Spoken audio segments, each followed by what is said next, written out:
ഓസ്ട്രേലിയയിലെ retirement life എങ്ങനെയാണെന്ന് വെച്ച് കഴിഞ്ഞാൽ സാധാരണ ഞാൻ ഓസ്ട്രേലിയൻസിനെയാണ് പറയുന്നത്.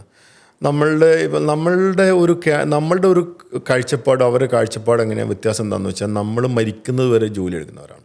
ഓസ്ട്രേലിയൻസ് എങ്ങനെയാണെന്ന് വെച്ചാൽ പൊതുവിൽ അവരൊരു ഏജ് ആകുമ്പോൾ ലെറ്റ്സ് സേ ഇപ്പോൾ ഒരു 60 വയസ്സോ അല്ലെങ്കിൽ ഒരു 70 വയസ്സോ ഒരു 70 വയസ്സൊക്കെ ആകുമ്പോൾ അവർ ജോലി എന്ത് ചെയ്യും, നിർത്തും. പിന്നെ അവരൊരു ജോലിക്കും പോവില്ല.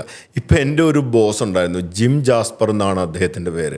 അദ്ദേഹം ഞങ്ങൾ വർക്ക് ചെയ്തുകൊണ്ടിരുന്ന ഞാൻ അവിടെ നിന്ന് നാട്ടിൽ വന്ന് കുറച്ച് നാൾ കഴിഞ്ഞ് അദ്ദേഹം ജോലി നിർത്തി. അദ്ദേഹം എന്ത് ചെയ്യുമെന്ന് വെച്ചാൽ മെൽബണിലൊരു വലിയ വീടുണ്ടായിരുന്നു. ആ വീടൊക്കെ വിറ്റ് ഇപ്പോൾ മൂപ്പരുടെ അദ്ദേഹത്തിൻ്റെ ഭാര്യയുടെ പേര് ഡബ്ര എന്നാണ്. ഈ ഡബ്രയും നമ്മുടെ കമ്പനിയിൽ തന്നെ ജോലി ചെയ്തുകൊണ്ടിരുന്നതാണ്. ഇവർ രണ്ടുപേരും കൂടെ അഡലേഡ് എന്ന് പറഞ്ഞൊരു സ്ഥലത്ത് കുറേ ആട്, കുറേ പക്ഷികൾ, ഇങ്ങനെയുള്ള സാധനങ്ങളൊക്കെ ആയിട്ട് കുറേ വലിയ സ്ഥലമൊക്കെ മേടിച്ച് ഇതിനെയൊക്കെ നോക്കി അങ്ങനെ ഒരു റിട്ടയർമെൻറ്റ് ലൈഫാണ് അവിടെ അവർ ചെയ്യുന്നത്. അതായത് റിട്ടയർമെൻറ്റ് ലൈഫ് അവർ ആസ്വദിക്കുക എന്നുള്ളതാണ്. അവരിൽ പൈസ ഉണ്ടാവും, സൂപ്പർ ആനുവേഷൻ്റെ ഫണ്ട് അവരിൽ ഉണ്ടാവും, അതുപോലെ തന്നെ ജോലി ചെയ്ത് നീക്കി വെച്ച പൈസ ഉണ്ട്. ഇനിയിപ്പോൾ പൈസ ഇല്ലെങ്കിൽ തന്നെ എന്ത് ചെയ്യും, ഓസ്ട്രേലിയൻ ഗവൺമെൻറ് പെൻഷൻ കൊടുക്കും.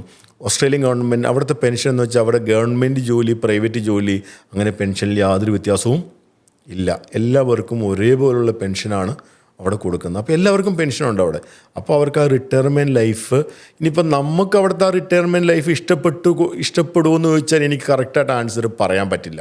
കാരണം നമ്മളുടെ ഒരു ലൈഫ് സ്റ്റൈൽ എങ്ങനെയാണെന്ന് വെച്ചാൽ, ഇപ്പോൾ എൻ്റെ ഒരു ലൈഫ് സ്റ്റൈൽ ഡെയിലി ഉമ്മാനെ വിളിക്കുക, ഒന്ന് ഉമ്മ അടുത്ത് പോവുക, അല്ലെങ്കിൽ കുട്ടികളായിട്ട് അവിടെ നിന്ന് കറങ്ങുക, കുറച്ച് എന്തെങ്കിലും പുതു കാര്യങ്ങൾ ഏർപ്പെടുക, ആരെങ്കിലും കൊണ്ട് ആശുപത്രിയിലേക്ക് ഒന്ന് പോയി എന്തെങ്കിലുമൊക്കെ ഹെൽപ്പ് ചെയ്യുക, അങ്ങനെയൊക്കെ ഉള്ള മെൻറ്റാലിറ്റി ഉള്ളവരാണെങ്കിൽ അത് വേറൊരു അവസ്ഥയാണ്. പക്ഷെ അവിടെ സെറ്റിൽ ചെയ്യുന്നവരും പീസ്ഫുൾ, അവരുടെ ഒരു കാഴ്ചപ്പാട് എന്താണെന്ന് വെച്ച് കഴിഞ്ഞാൽ പീസായിട്ട് അവിടെ വീട്ടിലിരിക്കുക, കുറച്ച് ആടിനെയൊക്കെ നോക്കിയിരിക്കുക, അല്ലെങ്കിൽ എവിടെയെങ്കിലുമൊക്കെ യാത്രകൾ ചെയ്യുക, അങ്ങനെയുള്ളൊരു കാഴ്ചപ്പാടാണ്. അത് റിട്ടയർ ടൈമിൽ മാത്രമല്ല, ജോലി ചെയ്യുന്നവരടക്കം 1 വർഷം 2 വർഷമൊക്കെ കൂടുമ്പോൾ ഒരു മാസമൊക്കെ ലീവ് എടുത്തിട്ട് പുറത്തോട്ടെല്ലാം എന്ത് ചെയ്യും, വെറുതെ ഒന്ന് കറങ്ങിയിട്ടെല്ലാം തിരിച്ചു വരും. ചിലർ ബ്രേക്ക് എടുത്തിട്ട് 1 year ഒക്കെ കറങ്ങുന്നവരും ഉണ്ട്. എല്ലാവരും അല്ല, കറങ്ങുന്നവരുണ്ട്. അങ്ങനത്തെ ഒരു ഭയങ്കരമായിട്ട് പൈസ സേവ് ചെയ്ത് വെക്കണം, ജനറേഷൻ ഇങ്ങനെ ഉണ്ടാക്കി വെച്ച് ജീവിക്കണം എന്നുള്ളൊരു കാഴ്ചപ്പാട് അവിടെ ഇല്ല.